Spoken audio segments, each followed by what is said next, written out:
is Adam and welcome back to my channel where I make a tabletop role-playing game from scratch on camera. And today, well, I was hoping to talk about something else, but I think it's important to talk about licenses. So for those of you who have been living under a rock, Wizard of the Coast have been, to put it mildly, assholes.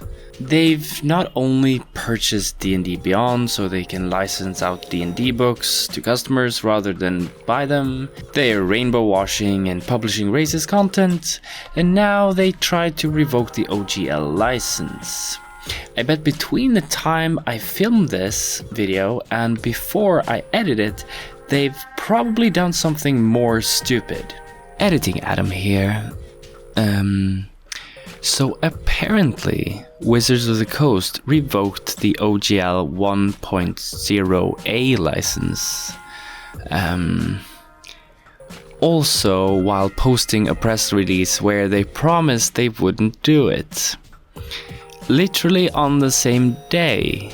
I mean, Vecna is a lesser evil villain than Wizards at this point. I mean, honestly, the new CEO literally said that D&D was undermonetized, and literally the only reason all these changes have happened in the whole D&D ecosystem is to earn more money while also not providing any more content. Now, one thing I want to say before I continue is about boycotting and quitting D&D. Some people still like D&D, some people are transitioning over to some other game. Wizards of the Coast are acting stupid, but we don't have to hate on people in our community if they want to continue to play D&D, or if they aren't boycotting correctly. Let's support each other regardless of what we choose to play, because playing RPGs is fun. Okay. Now, I've never really thought about licensing when it comes to my game. Firstly, my game isn't based on another game, nor have I been thinking too much if other people want to derive something from my game either, especially since my game isn't near completion yet. But with all this drama around the OGL license, I think I really need to think about this and get some more knowledge about the topic before I move on with my game. Plus, licenses are really trending on YouTube, so now I also exploit the algorithm to get more subscribers. So please subscribe to my channel. I assure you, my videos are fun. Anyways, let's talk about licenses. First of all, I'm not a lawyer. This is not legal advice. I don't know why people say this, but I don't want to figure out what happens if I don't say it. What I do know is that all this has to do with the legal technicalities between copyright and trademark and stuff. So when you publish your game, the things you write is copyrighted.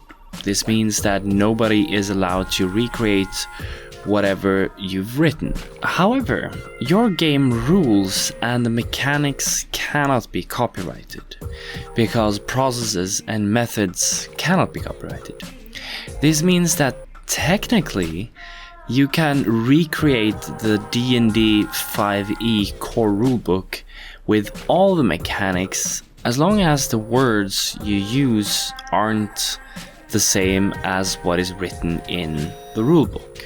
Now, the problem with this is the legal technicalities regarding this copyright thing. Because even though you are technically not copying the D&D 5th edition rulebook, you have to go through a trial to find the answer. And nobody has the money to fight the army of lawyers from Wizards of the Coast.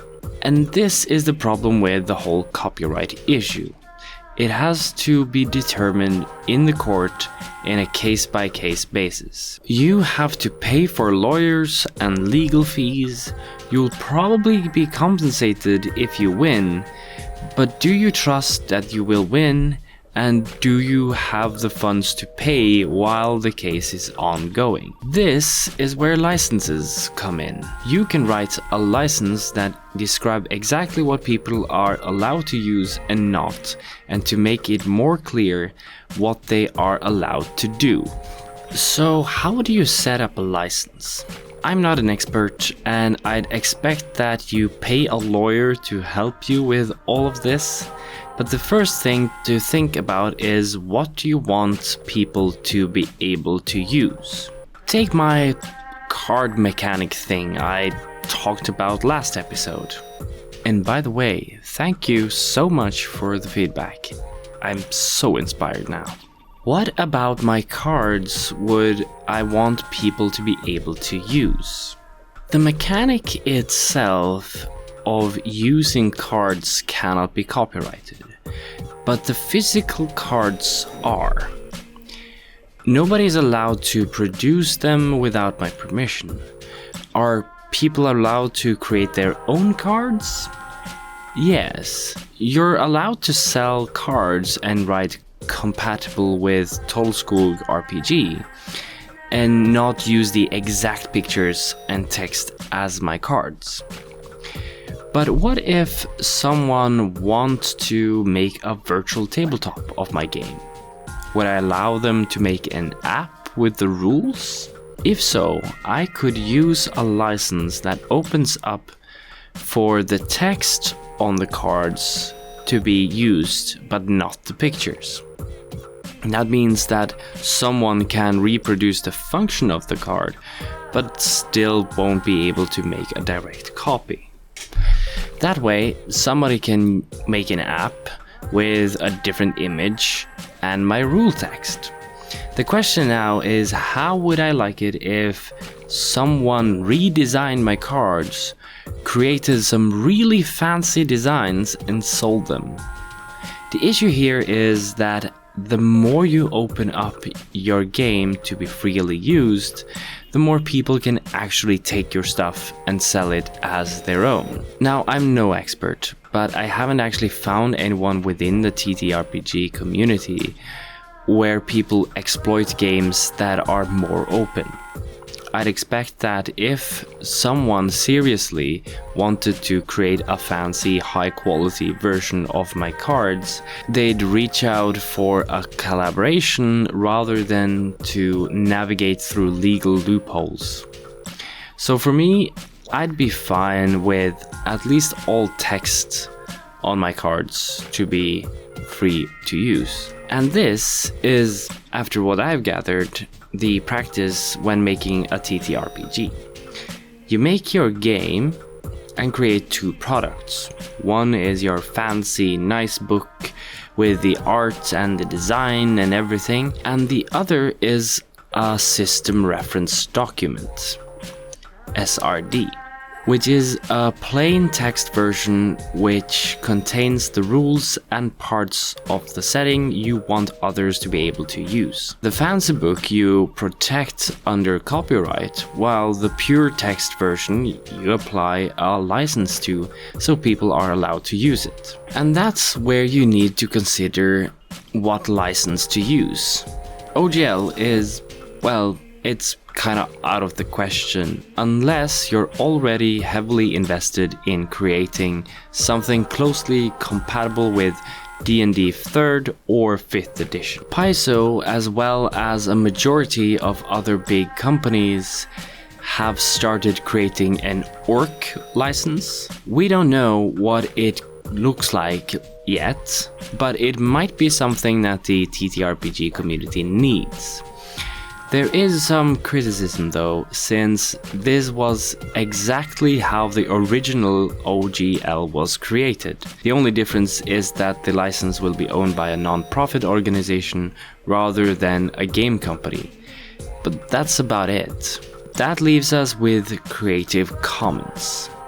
It's a license that promotes openness, and it's meant to make people share and use other people's work. The biggest issue is that TTRPGs are complex pieces of work compared to a song or a picture.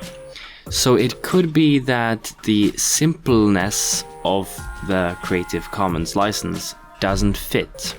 But then again, there's tons of game companies that sell their game under Creative Commons without any issue.